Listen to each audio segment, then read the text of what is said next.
Ndagushuhuje kandi nguhaye ikaze wowe wahisemo kubana natwe nk'ibisanzwe. Ikiganiro cyo nisobanukirwa, uri hano rwose amayobera yo ntayo, kandi amakuru mashya y'imikino akugereraho igihe. Kuri uyu munsi cy'icyumweru iki tugiye kuganira kuri ekipe ya Rayon Sport. Niba uri umufana wa Rayon Sport, igera hino tugira ibyo twiganirira. Ntibivuze ko wenda andi makipe yose tutarajya tuyanyuramo, ariko muri iyi minsi tugiye kuganira kuri Rayon Sport kuko ifite amakuru menshi. Rayon Sport ifite amatransferi n'ayandi makuru yose ari indani muri Rayon Sport, ayo tugiye kujya tuyarebera hamwe. Niba uri umufana wa Rayon Sport urumva ko ari ugutera agatebe. Gusa mbere yuko twinjira mu matransferi n'ibindi byinshi bigiye bitandukanye, reka mbanze nkubwire ko uyu mugabo Charles Barry tayari yamaze kwandika ibaruwa asaba ko yatandukana na ekipe ya Rayon Sport. Wakibaza uti ese ibi byagenze gute? Ubundi haciye ukwezi kumwe n'igice uyu mugabo ngo Charles Barry avunikiye mu myitozo barimo bitegura guhuramo na Gorilla. Ni imvune yahuye nayo mu kwa 11 hafi aho ngaho gutyo kuri 24 2024. Uyu mugabo byatumye ajya muri Uganda cyangwa se abatashye, ariko kuri uyu munsi yaje kuba yakandika ibaruwa asaba ko yatandukana na ekipe ya Rayon Sport. Ese koko ibi bintu biri fair? Nibyo cyangwa se birakwiye ko yakandika ibaruwa asaba gutandukana na ekipe nyuma y'ukwezi yaravunitse? Ese ibi bintu nta kindi kintu kibyihishe inyuma?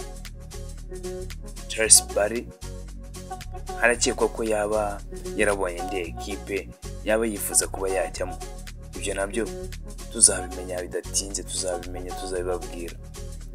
Ariko reka tuve kuri Charles Barry n'ubundi ibye n'ubundi biri hagati ya ekipe, uko amakuru azajya agenda amenyekana cyangwa se hagira byinshi bigaho nka ekipe.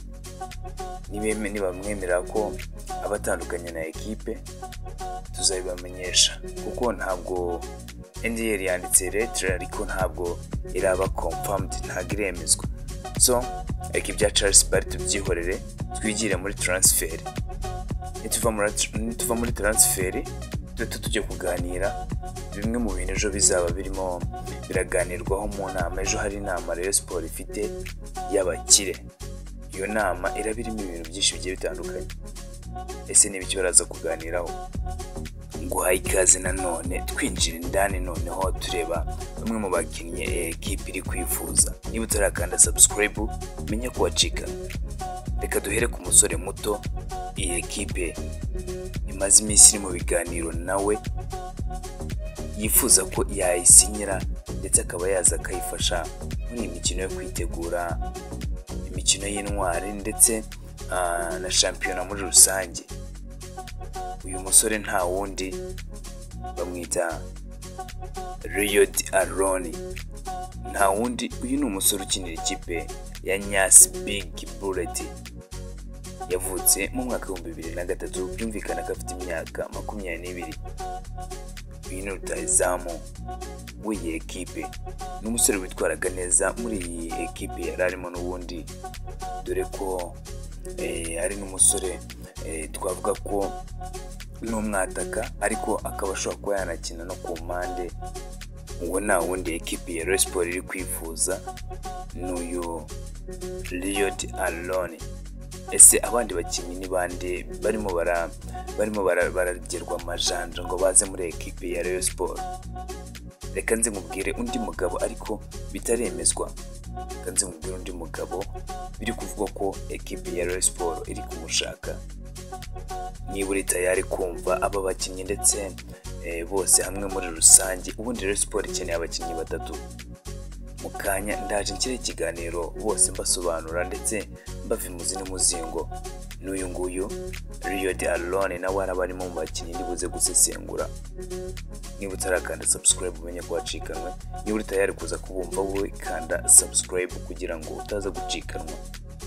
Ndabakunda cyane, njye na Kedrick, naho ikiganiro cyo bisobanukirwa tubonane mu bindi biganiro byo nakagaruka.